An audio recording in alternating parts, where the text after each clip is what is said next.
Well, the Harris campaign is facing another new challenge. That's dealing with the fallout from a fundraising call President Biden made on Tuesday. Referring to comments made during a Trump campaign rally, the president said this. And just the other day, a speaker at his rally called Puerto Rico a floating island of garbage. Well, let me tell you something. I don't know the Puerto Rican that I know, or Puerto Rico where I'm in my home state of Delaware. They're good, decent, honorable people. The only garbage I see floating out there is his supporters. His demonization of Tina is unconscionable, and it's un-American. Well, the president has since rode back on those remarks. Let's see where we are with just 6 days to go. Political consultant Perron has written about the strategies and tactics used to win elections. He joins us from Zurich. Welcome to DW. How do you see those comments from Joe Biden impacting on this presidential race? Well, those comments are really not very helpful. It's very unfortunate. Now, he immediately corrected himself. And let's remember, I mean, it's not about Joe Biden, as it is not about that other supporter of Donald Trump who made the garbage comment originally. It's really about the two candidates. So I think the damage is limited, but definitely not a good thing for the Harris campaign. I mean, how much damage can a comment like that cause? Who's going to be influenced by a comment like that? Haven't voters pretty much made up their mind by now? Well, that's exactly the thing. I mean, I'm highly skeptical of the surveys. I think they're deeply flawed in the US. But for whatever they're worth, they may be right or wrong, but they're very stable. I mean, this is a very stable race. I think it's a very close race because it's a deeply divided society and country. I mean, let's remember, last time, 43,000 people in 3 states made the difference. During the last midterm election, 6,600 people in 5 or 6 districts decided control over the House of Representatives. So this is how polarized this country is. So yeah, a comment here or there, I doubt that's going to be what's really changing the game here. Let's just talk about the neck-and-neck nature of recent US elections. It does seem like every US election since Barack Obama left office has been pretty much neck-and-neck. Why is that? Well, I would even count in 2000 as very close, 2004 as actually, at that time, that was considered close. So any election, really except 2008, was really close. And I think it has a lot to do with the fact that the US is a deeply divided society. Also, people living in their echo chambers. People consume left-wing media or right-leaning media. And I think, frankly, social media in that respect has not made things better. I mean, during the 1990s, you would have like half of the states being in play. Now, basically, it's down to 7 states where this race will be decided. So rate the 2 campaigns for us, 6 days out. Which of them has done what well? Well, I think that the circumstances and the electoral system clearly help Trump. I mean, with inflation so high, with the crisis at the border, these are really wind beneath the wings of Donald Trump.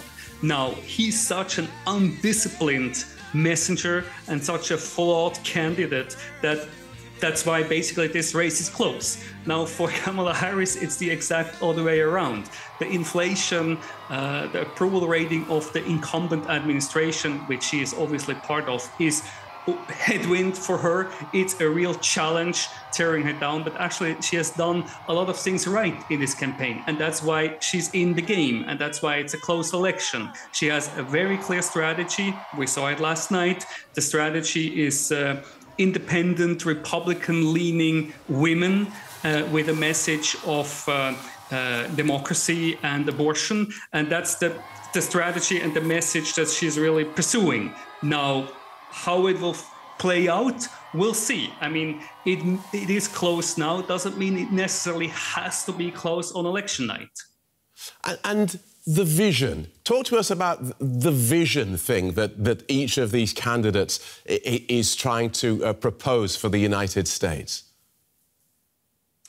Well, they're very different. I mean, there's a lot of contrast between the two candidates. And if you look at the campaign slogan of Donald Trump, "Make America Great Again," I think it's one of the best slogans ever. But what really gives it context and meaning is the word again, "Make America Great Again," meaning it's something looking back to how things were before.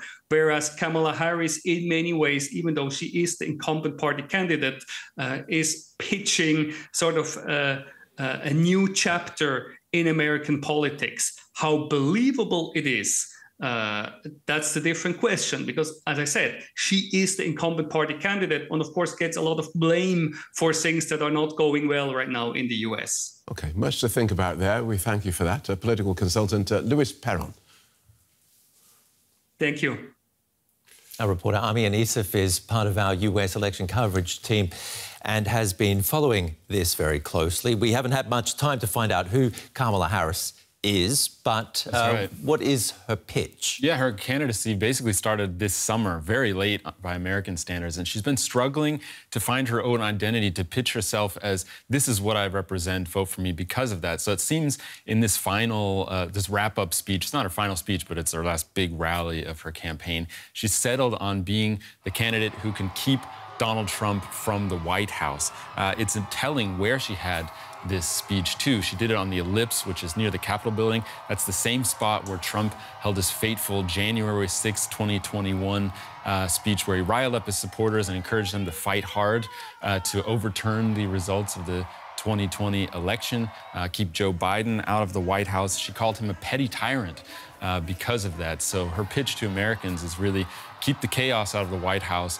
and vote for me. She did name some policy issues like abortion, keeping abortion access for women across the country, keeping the cost of living down, being tough on immigration, but also warm-hearted. But that came off as the side salad. The real meat and potatoes of her campaign is, I'm not Trump, vote for me.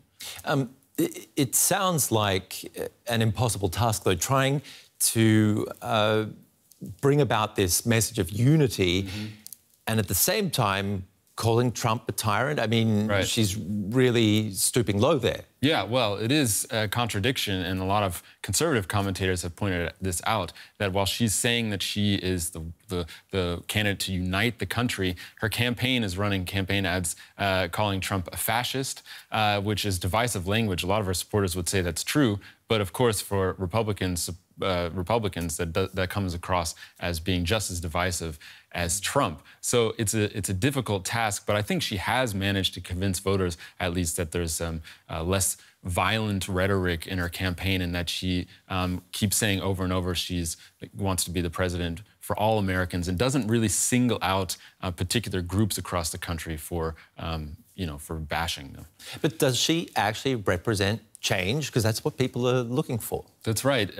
Every Democratic candidate wants to repeat what Obama did in 2008, where he really swept the country. He won by over 10 million votes, and he was the candidate of hope and change. She wanted to do that. It doesn't look like she's really winning over voters on that account because she is the sitting vice president and represents a lot of Biden's policies. But polls have shown that they see her more as the candidate of change than Donald Trump. So there is the fact, the elephant in the room, that Trump was president for 4 years, and a lot of Americans, even some independent voters, are tired of the Trump years and want to move on from that. And it sounds like there's another elephant in the room, Mr. Biden. He's stood aside to let Kamala Harris be the Democrats' candidate, but is still speaking out on so many levels. I mean, he's still president, but now damage control to her chagrin, the campaign. in some senses. I mean, he wasn't at the speech that she gave for a reason. He wanted to stand aside and let her shine,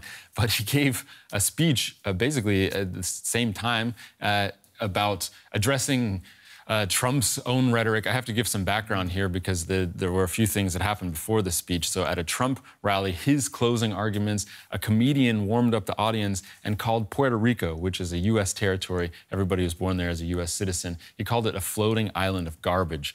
Democrats pounced on this. The Harris campaign loved the fact that he basically alienated 6 million U.S. voters, and they pounced on this. Biden tried to do his own part and to pounce on this, giving a speech, and he said the only garbage he sees is Trump supporters.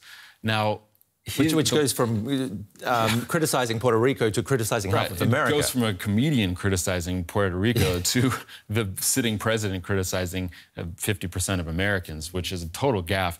The White House said, and I actually believe this, that he misread the teleprompter, which he does very often. You could see that he was reading a teleprompter. They showed the teleprompter text, and he was meant to say that the only garbage he saw was the comments from the Trump supporter, this comedian. But it really didn't turn out well for Biden, and that's going to reflect, unfortunately, on Harris's campaign, unfortunately for her, but fortunately for Trump supporters. And picking up on what you mentioned, this is so 50-50.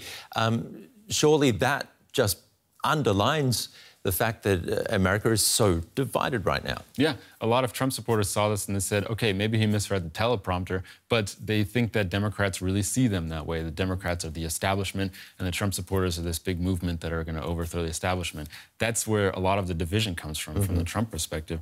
And it really is neck and neck. Even in the swing states, Harris's lead from the summer hasn't narrowed the way that her popular vote has, but it's anybody's guess who's going to win on November 5th. Yeah, so I guess there's no use in asking you who is going to win, but you will be here on election day. We'll have to find out for ourselves.